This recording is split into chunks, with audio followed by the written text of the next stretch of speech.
ሰላም እንዴት አላችሁ? የኢትዮ ታይምስ ቤተሰቦች ለሰዓቱ የተመረጡ አዳዲስ መረጃዎችን ይዘንላችሁ ቀርበናል። ከመረጃዎቻችን መካከልም የአማራ ፋኖ ብሔራዊ ኃይል ዘመቻ ቋራ ቃል ኪዳን መጀመሩን አሰምቷል። ጎንደር ቀጠና በዚህ ሰዓት ከባድ ውጊያ እየተካሄደ እንደሚገኝና ዘመቻውም በጎንደር፣ በጎጃም፣ በወሎና በሸዋ በሁሉም አካባቢዎች እንደሚቀጥል ተገልጿል። በሌላ በኩል የአማራ ፋኖ ብሔራዊ ኃይል ናደው ክፍለ ጦር የክፍለ ጦር ዋና ወታደራዊ አዛዥ የነበረውና እጄን አልሰጥም ብሎ ራሱን መስዋዕት ያደረገው ቀኛዝማች የመንግስት ኃይልን መርቷል በተባለ ግለሰብ ላይ ኦፕሬሽን መሰራቱንና የንጉስ ሚካኤል ጦር ወረ ኢሉ ክፍለ ጦር መግለጫ አውጥቷል። ዝርዝሩን አዘጋጅተናል። ፖለቲከኛው ጃዋር መሐመድ የኤርትራው ፕሬዝዳንት ኢሳያስ አፈወርቂ ላደረጉት ንግግር መልስ መስጠቱ ተሰምቷል። በምላሹም ፕሬዝዳንት ኢሳያስ ከ7 ዓመታት በኋላ አብይ አህመድ የኦሮሞን እሴትን እንደማይወክል በማመናቸው ደስተኛ መሆኑን ያስታወቀ ሲሆን በአፍሪካ ቀንድ ሌላ አውዳሚ ጦርነት ከመምጣቱ በፊት የሚመለከታቸው አካላት ይህንን አደገኛ አካሄድ ለማስቆም አስቸኳይ እርምጃ መውሰድ እንዳለባቸው አሳስቧል። ተጨማሪ ይኖረናል። የኢፌዴሪ መከላከያ ሰራዊት ለ45 ቀናት በራስ አቅም ያሰለጠናቸውን የህግ ባለሙያዎች አስመርቋል። ህጎችንና መመሪያዎችን በመረዳት ህዝባዊ ባህሪ የተላበሰ ፕሮፌሽናል ዲሲፕሊን የታነጸ ለተልእኮ ብቁ የሆነ የሰራዊት አመራርም ሆነ አባል ለመገንባት የህግ ሙያተኞች ሚና ትልቅ መሆኑን የተመላከተ ሲሆን ስልጠናው በክፍለ ጦሮች ውስጥ ያለውን የሙያተኛ እጥረት ለመሙላት እንደሚረዳም ተነግሯል። ሌላኛው መረጃችን ነው። የበደሌ አዳሪ ትምህርት ቤት ተማሪዎች በራሳቸው አዋቶ የገነቡትና ይሰግዱበት የነበረው መስጂድ ሙሉ ለሙሉ በእሳት መቃጠሉ ተሰምቷል። የመስጂዱን መቃጠል ተከትሎ ዛሬ በአካባቢው የተቃውሞ ሰልፍ መደረጉ የታወቀ ሲሆን የኦሮሚያ ክልል እስልምና ጉዳዮች ከፍተኛ ምክር ቤት ጉዳዩን አስመልክቶ መግለጫ አውጥቷል። ዝርዝሩን የምናስደምጣችሁ ይሆናል። በኢትዮጵያ የ27 ቀን ዕድሜ ያለው ህጻን ልጅ በኤምፖክስ ቫይረስ ተይዞ መገኘቱ ተገልጿል። እናቱም በቫይረሱ መጠቃቷ የተሰማ ሲሆን የህፃኑ አባት ወደ ጎረቤት ሀገር ሄዶ የነበረ መሆኑ ታውቋል። በሽታው ቫይረሱ ካለባቸው ግለሰቦች ጋር ንክኪ በማድረግ የሚተላለፍ ሲሆን የሚታዩበት ምልክቶችም ምን እንደሆኑና እየተደረጉ ስላሉ ጥንቃቄዎች የጤና ሚኒስቴር የሚለው አለ። ዝርዝሩን አጠናቅረናል። ባለፉት 9 ወራት ውስጥ ብቻ በቁጥር 176 የሆኑና ከ15 እስከ 30 ዓመት የዕድሜ ክልል የሚገኙ ወጣቶች ራሳቸውን እንዳጠፉ ተገልጿል። ራሳቸውን የሚያጠፉ ወጣቶች ቁጥር ከጊዜ ወደ ጊዜ እየተበራከተ እየመጣ ነው የተባለ ሲሆን በየቀኑ አንድ ራሱን የሚያጠፋ ወጣት ወደ ሆስፒታሉ እንደሚመጣም ተመላክቷል። በሕክምና የተረፉ ወጣቶች ቃለ መጠይቅ ሲደረግላቸው ራሳቸውን ለማጥፋት ያነሳሳቸው ምክንያት ምን እንደሆነም ተናግረዋል። ተጨማሪ አዘጋጅተናል። ክቡራትና ክቡራን የኢትዮ ታይምስ ቤተሰቦች እነዚህንና ሌሎች ለሰዓቱ የተመረጡ አዳዲስ መረጃዎችን ይዘንላችሁ ቀርበናል። ቻናላችንን ሰብስክራይብ በማድረግ የደወል ምልክቷን በመጫንና መረጃውም ለብዙዎች እንዲዳረስ ላይክ በማድረግ እስከ መጨረሻው አብራችሁን ቆዩ።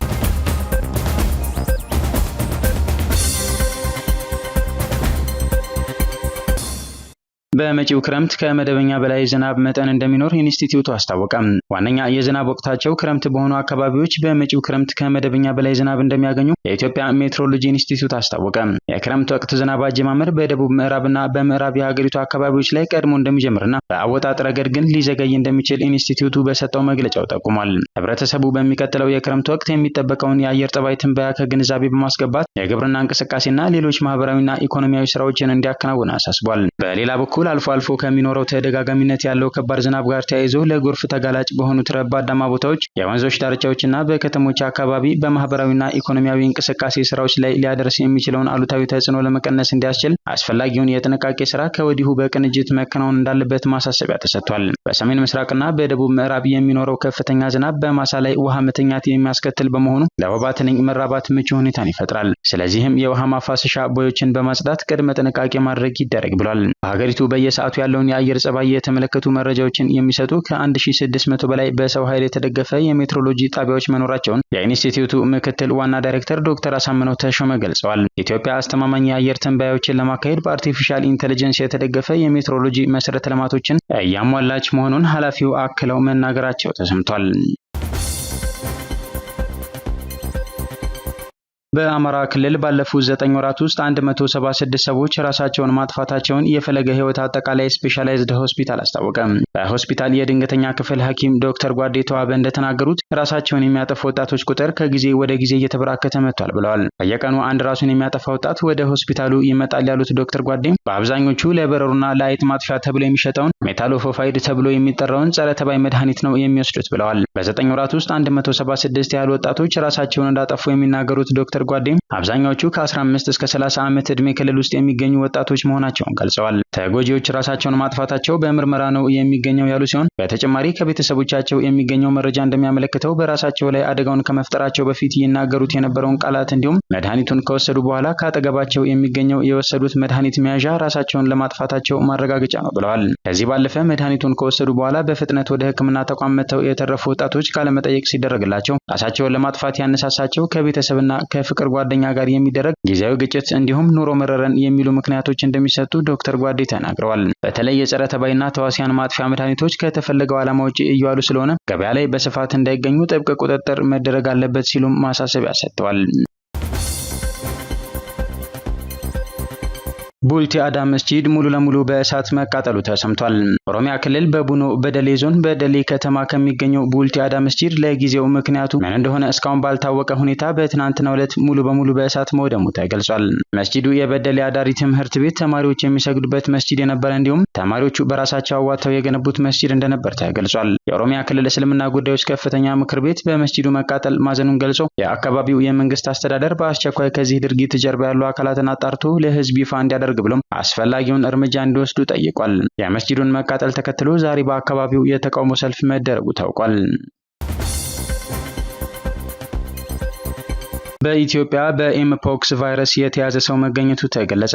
ቫይረሱ የተገኘው የ27 ቀን ዕድሜ ካለው ህፃን ልጅ ነው ተብሏል። በኦሮሚያ ክልል ሞያሌ ከተማ አስተዳደር በኤምፖክስ ቫይረስ የተያዘ ሰው መገኘቱን የጤና ሚኒስቴርና የኢትዮጵያ ህብረተሰብ ጤና ኢንስቲትዩት አረጋግጠናል ሲሉ ግንቦት 17 ቀን 2017 ዓ.ም ባወጡት መግለጫ አስታወቁም። ቫይረሱ እንደተገኘበት የተረጋገጠው የ27 ቀን ዕድሜ ያለው ህፃን ልጅ መሆኑን የጠቆመው የተቋማቱ መግለጫ እናቱም በተደረገው ቀጣይ ምርመራ ለቫይረሱ እንደተጋለጠች ለማረጋገጥ ተችሏል ብሏል። የህፃኑ አባትም ወደ ጎረቤት ሀገር ሄዶ የነበረ መሆኑን መታወቁና የሄደባቸውን አካባቢዎች እንዲሁም ከግለሰቡ ጋር የቅርብ ንክኪ የነበራቸው ግለሰቦችን የመለየትና ክትትል የማድረግ ስራ መጀመሩንም ጠቁሟል። ታማሚው ህፃንና እናቱ አስቀድመው በተዘጋጀው የለይቶ ማከሚያ ተገቢው የህክምና ክትትል እየተደረገላቸው መሆኑን ያስታወቀው መግለጫው እስካሁን ባለው ሁኔታ የከፋ የጤና እክል እንዳልገጠማቸው አመላክቷል። የጤና ሚኒስቴር በሽታው በአህጉራችን ከተከሰተበት ወቅት ጀምሮ ወደ ሀገር ውስጥ እንዳይገባና ከገባም ጉዳቱን ሳይከፋ በቁጥጥር ውስጥ ለማድረግ እንዲቻል በርካታ ስራዎችን ሲያከናውን መቆየቱን አስታውሷል። ለዚሁ በሽታ መከላከል ሲባል በኢትዮጵያ የህብረተሰብ ጤና ኢንስቲትዩት ውስጥ የድንገተኛ አደጋዎች ማስተባበሪያ ማዕከል ተቋቁሞ እየሰራ እንደሚገኝ ጠቁሟል። የፒኤክስ በሽታ ቫይረሱ ካለባቸው ግለሰቦች ጋር ንክኪ ያለው ሰው የሚታዩበት ምልክቶችም ሽፍታ፣ ሳል፣ ትኩሳት፣ የራስ ምታት፣ ድካምና የጀርባ ህመም መሆናቸውን ገልጿል። ከትግራይ ክልል ለብሔራዊ ባንክ የቀረበው የወርቅ መጠን ከክልሎች ቀዳሚ መሆኑ ተገለጸ። በ2017 በጀት ዓመት 10 ወራት ከትግራይ ክልል ለብሔራዊ ባንክ የቀረበው የወርቅ መጠን ከሌሎች ክልሎች የሚበልጥ መሆኑን የማዕድን ሚኒስቴር አስታወቀ። በ10 ወራት ውስጥ ከ29396 ኪሎ ግራም በላይ ወርቅ ለብሔራዊ ባንክ ቀርቦ 2.57 ቢሊዮን ዶላር ገቢ መገኘቱን የማዕድን ሚኒስቴር ዴኤታ አቶ ሚሊዮን ማቴዎስ ተናግረዋል። በዚህም ትግራይ ክልል 12210 ኪሎ ግራም ወርቅ ለብሔራዊ ባንክ በማቅረብ ከክልሎች ቀዳሚ ሆናለች ተብሏል። ከኦሮሚያ ክልል 6910፣ ከጋምቤላ 4590 እንዲሁም ከቤኒሻንጉል ጉሙዝ 3689 ኪሎ ግራም ወርቅ መቅረቡን ሚኒስትር ዴኤታው አክለው ተናግረዋል። አቶ ሚሊዮን እንደተናገሩት የመንግስት የማክሮ ኢኮኖሚ ፖሊሲ ማሻሻያው የውጭ ምንዛሬ ተመን በባንክና በጥቁር ገበያ መካከል ያለውን ልዩነት እንዲጠብቅ በማድረጉ ለብሔራዊ ባንክ የሚቀርበው የወርቅ መጠን እንዲጨምር በማድረግ ለውጤቱ መሻሻል ከፍተኛ አስተዋጽኦ አድርጓል ብለዋል። በባህላዊና አነስተኛ ወርቅ ምርት ለተሰማሩ አምራቾች ብሔራዊ ባንክ ተግባራዊ እንዲሆን የወሰነው ማበረታቻ የአምራቾችን የማምረት ፍላጎት አነቃቅቷል ያሉት ሚኒስትር ዴኤታው ይህም የወርቅ ህገወጥ ንግድ እንዲቀንስ ማድረጉን ገልጸዋል። የአማራ ፋኖ ብሔራዊ ኃይል ናደው ክፍለ ጦር ዓለም ከተማ በመግባት የተሳካ ኦፕሬሽን ፈጽሟል ተባለ። ግንቦት 17 ቀን 2017 ዓ.ም እሁድ ምሽት 5 ሰዓት የናደው ክፍለ ጦር ኮማንዶ እሳተ ገሞራ ሻለቃ ከዚህ በፊት የክፍለ ጦሩ ዋና ወታደራዊ አዛዥ የነበረውና እጄን አልሰጥም ብሎ ራሱን መስዋዕት ያደረገው ቀኛዝማች የታገሱ አዳሙ ላይ የመንግስት ኃይልን መርቷል የተባለ ግለሰብ ላይ በተሰራ ኦፕሬሽን ወደ ወረዳዋ ዋና ከተማ ዓለም ከተማ ሰርጎ በመግባት የሚሊሻ አባል የሆነው ጌታነህን በመግደል ተባባሪው የሆነው ዘገየ እስጢፋኖስ የተባለ ግለሰብን ማርከዋል።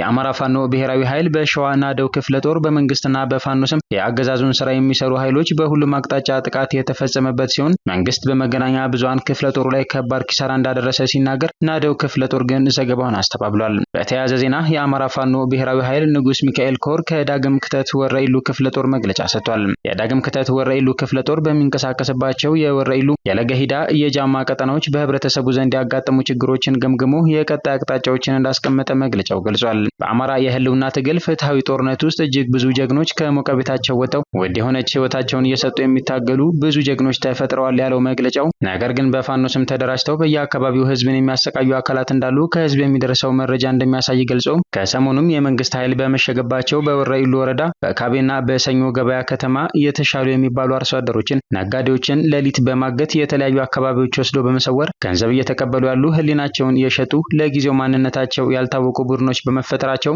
ህዝብ እየተሰቃየ እንደሆነ መረጃዎች እንደሚያሳዩ አመላክቷል። ታዲያ የማያዳግም እርምጃ ለመውሰድ የዳግም ክተት ወረኢሉ ክፍለ ጦር ለጊዜው ማንነታቸው ያልታወቁትን እነዚህን ቡድኖች የሚገኙበትን ቦታ መረጃ እያጣራ መሆኑንና ህዝቡም ተገቢ የሆነ መረጃ በመስጠት ሊተባበርና ተደራጅቶም ጭምር በየአካባቢው ጥበቃ እንዲያደርግ ጥሪውን ያስተላለፈ ሲሆን በቀጠናው ያለው የፋኖ ኃይል ሌሊት የማንን ቤት የማይቆረቁር መሆኑንም እያሳወቅን ያለ ሰዓት ከቤት የሚመጣን ሌባ መሆኑን እንዲረዱ እናሳስባለን ሲል ገልጿል። ከዚህ በፊት ተደራጅተው አብይ ተሹምና መዓዛ ተሹም የሚባሉ ግለሰቦች ከግብረ አበሮቻቸው ጋር በመሆን በዚህ ድርጊት በፋኖ ስም ሲዘርፉ በማህበረሰቡ ተይዘው ከነ ግብረ አበሮቻቸው ላይ አስተማሪ እርምጃ ህዝቡ እንደወሰደ ያስረዳው መግለጫው በፋኖ ስም የሚነግድ ሌባ መሆኑን ህዝባችን ተረድቷል። አሁንም ያንኑ ያላሰለሰ ጥረት በማድረግ ሌቦችን መያዝ ከህዝቡም በቀጠናው ካለው የፋኖ ኃይልም ይጠበቃል ያለ ሲሆን ለዚህም ሁሉም የማህበረሰብ ክፍል ርብርብ እንዲያደርግ እንጠይቃለን ብሏል። በአጠቃላይ የተጀመረውን የአማራ ህዝብ ትግልን ለማምከን የሚሞክሩ አካላት ህዝቡ እንዲማረር በማድረግ የፋኖን ስም ለማጥፋት ሌቦችን በማደራጀት በፋኖ ስም እንዲዘርፉ፣ እንዲያግቱ፣ እንዲገድሉ ተልዕኮ የተሰጣቸው የመንግስት አካላት እንዳሉ ህብረተሰብ ሊገነዘብ እንደሚገባ የገለጸው መግለጫ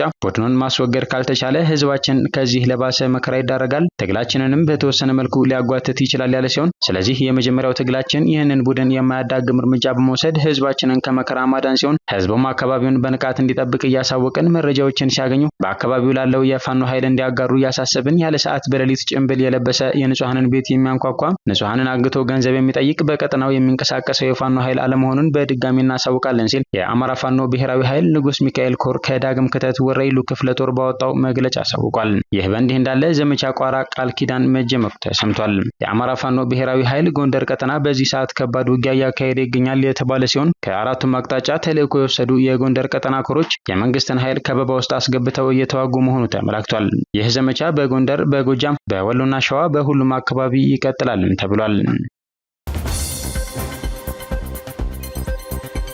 ጃዋር መሐመድ ለኢሳያስ አፈወርቂ ንግግር መልስ ሰጠ።